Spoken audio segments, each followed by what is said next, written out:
welcome back to Read Aloud. We are reading Peter Pan by J.M. Barrie. Last we were here, all the groups were circling each other around the island. We had the natives and the animals and the lost boys and the pirates.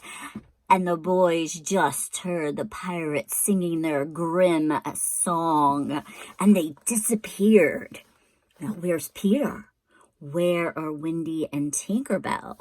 I have my Tinkerbell earrings on today to celebrate Tinkerbell, or should we be celebrating Tinkerbell? So, pirates have spooked the boys. They've disappeared.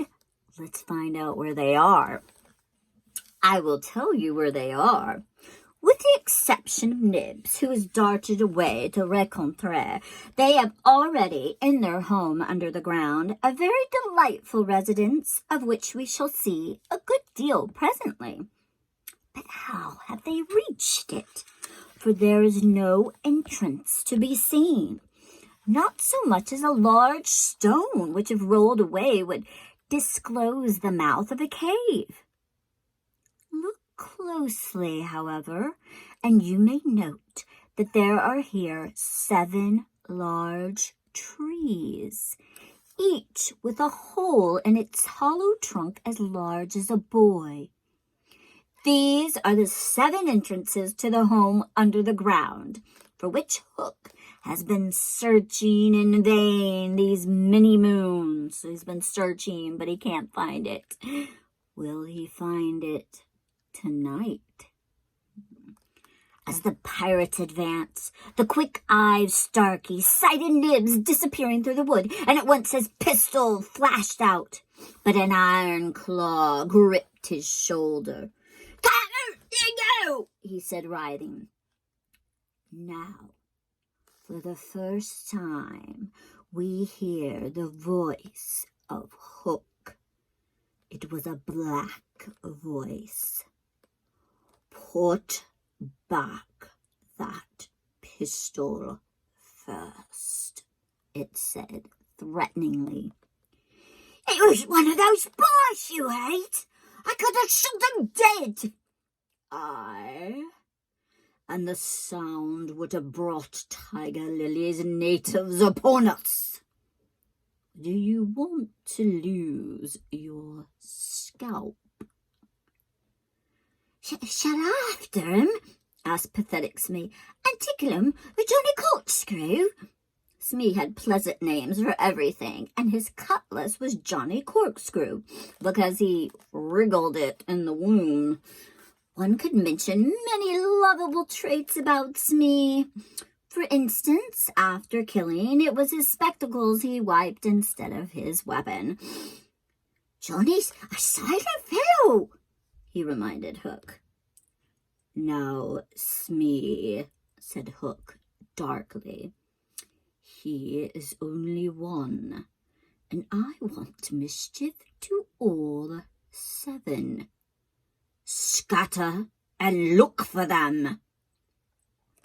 The pirates disappeared among the trees, and in a moment their captain and Smee were alone. Hook heaved a heavy sigh. And I know not why it was. Perhaps it was because of the soft beauty of the evening. But there came over him a desire to confide in his faithful boatswain the story of his life. He spoke long and earnestly, but what it was all about, Smee, who was rather stupid, did not know in the least. Anon, he caught the word of Peter. "Most of all," Hook was saying passionately, "I want their captain, Peter Pan. 'Twas he who cut off my arm." He brandished the hook threateningly.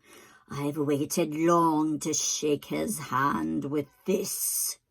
Oh, I'll tear him." "And yet," said Smee, "I've often heard you say that the hook was worth a score of hands. For combing hair and other homely uses." "Aye," the captain answered. If I was a mother, I would pray to have my children born with this instead of that. He cast a look of pride upon his iron hand and one of scorn upon the other, the regular one. And then again he frowned. Peter flung my arm, he said, wincing, to a crocodile that happened to be passing by. I have often, said Smee, noticed your strange dread of crocodiles.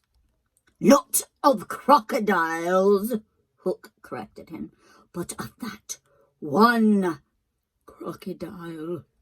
He lowered his voice. It liked my arm so much, Smee, that it has followed me ever since, from sea to sea and land to land, licking its lips for the rest of me. In a way, said Smee, it's sort of a compliment.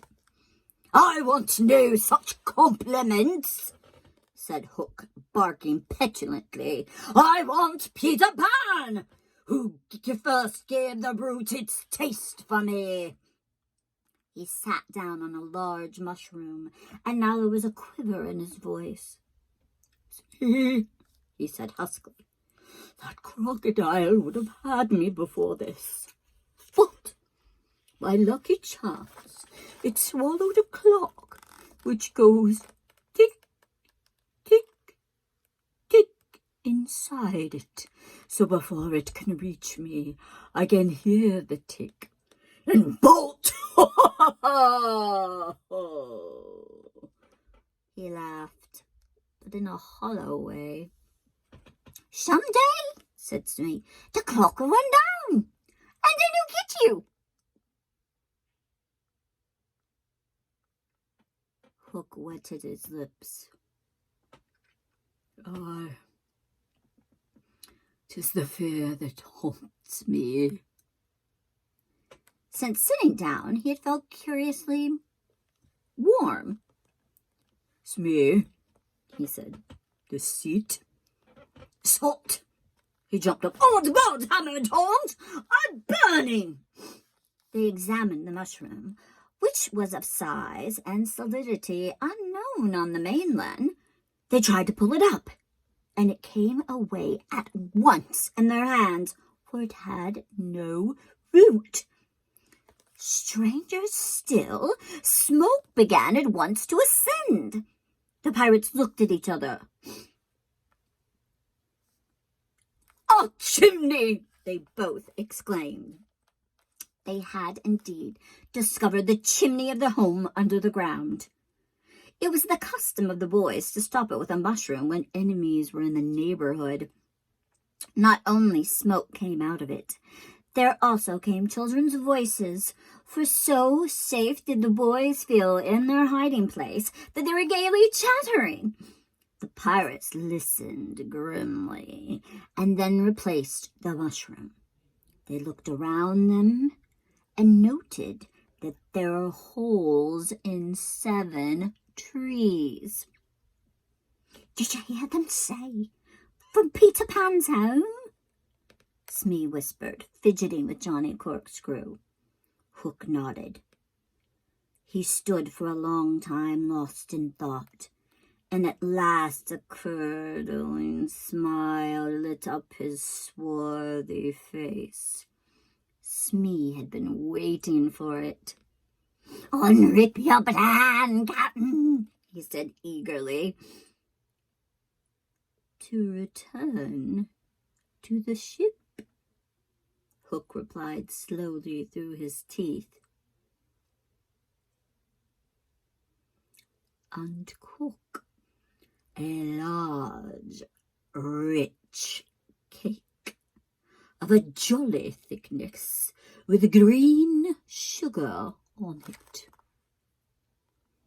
There can be but one room below, for there is but one chimney. The silly moles had not the sense to see that they did not need a door apiece. That shows they have no mother. We will leave the cake on the shores of Mermaid Lagoon. These boys always swimming about there, playing with the mermaids. They will find the cake, and they will gobble it up, because having no mother, they don't know how dangerous it is to eat rich, damp cake.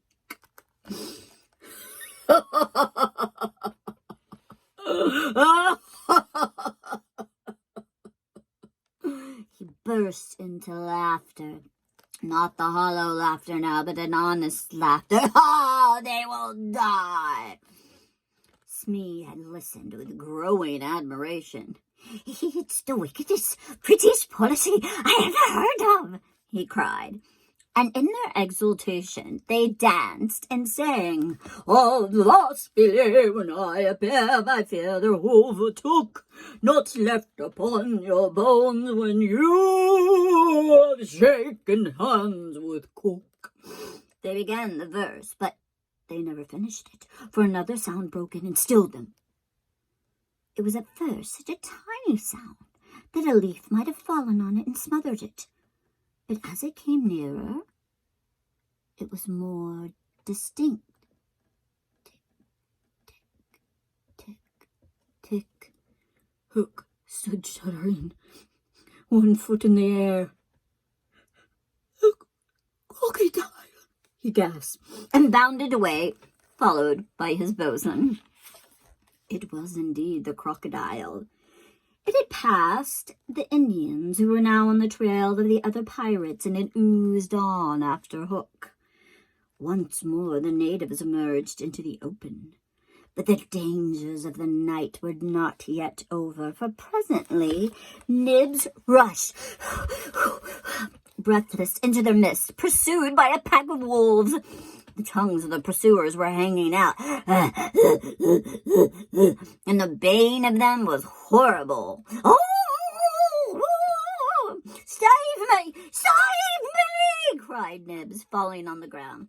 "But what can we do? What can we do?" It was a high compliment to Peter that at a dire moment their thoughts turned to him. "What would Peter do?" they all cried simultaneously. Almost in the same breath they added, "Peter would look at them through his legs. And then let us do what Peter would do." It is quite the most successful way of defying wolves. And as one boy, they bent and looked through their legs. So they bent down and looked backwards through their legs. Do you really think that's the best way of getting rid of wolves? But victory came quickly, on Neverland it is, for as the boys advanced upon them in this terrible attitude, the wolves dropped their tails and fled. Now Nibs rose from the ground, and the others thought that his staring eyes still saw the wolves. But it was not the wolves he saw.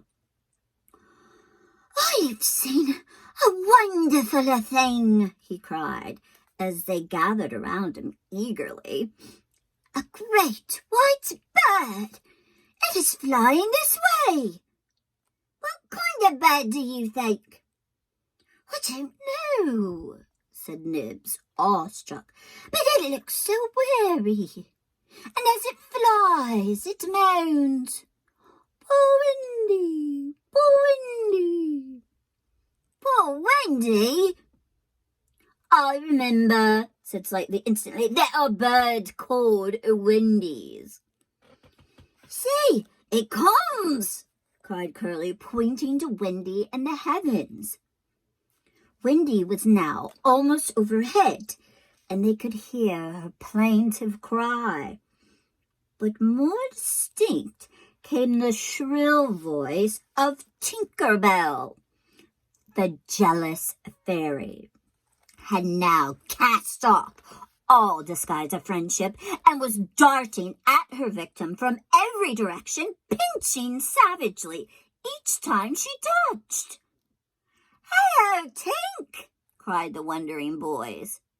Tink's reply rang out, "Peter wants you to shoot Wendy."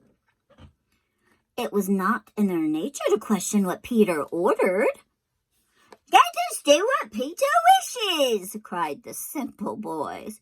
"Quick, bows and arrows!" All but Toodles popped down their trees.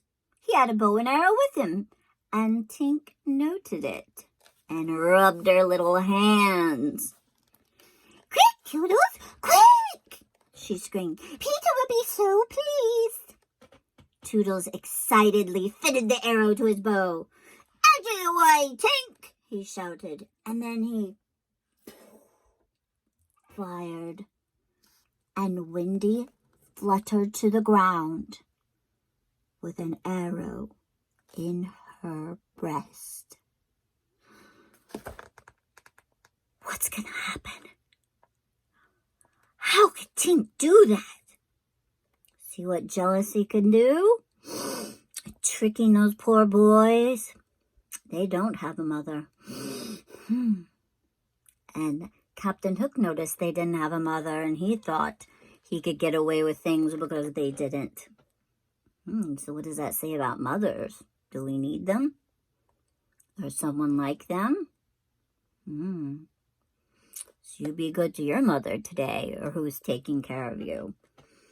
They take awfully good care of you, don't they? Keep you from getting in situations like this. Stay tuned tomorrow to see what happens to poor Wendy. Bye, guys.